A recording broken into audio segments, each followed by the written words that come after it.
पहिलो अभ्यास यसरी आरामसँग उभिने, आँखा बन्द गर्ने र श्वास लिँदै हातलाई माथि उठाउने।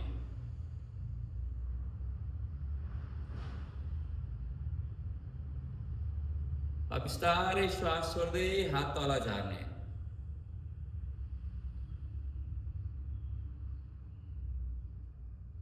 अब ध्यान पैतालामा राख्ने र बिस्तारै श्वास लिँदै हातलाई माथि उठाउने।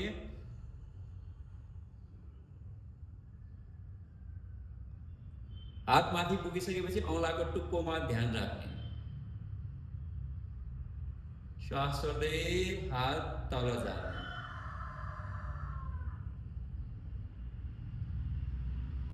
मन शान्त नभएसम्म अभ्यास जारी राख्ने।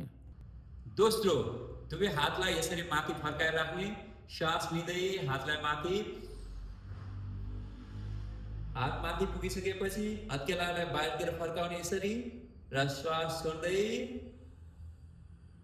हातलाई तल झार्ने। आँखा बन्द गर्दै अभ्यास गर्ने।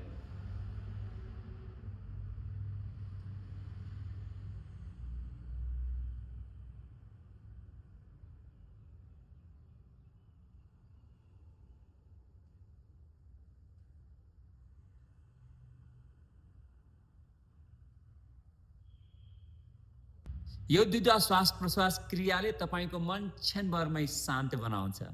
दैनिक रूपमा यी श्वास प्रश्वास क्रियाहरू अभ्यास गर्नुहोस् र आफ्नो मनलाई शान्त बनाएर राख्नुहोस्।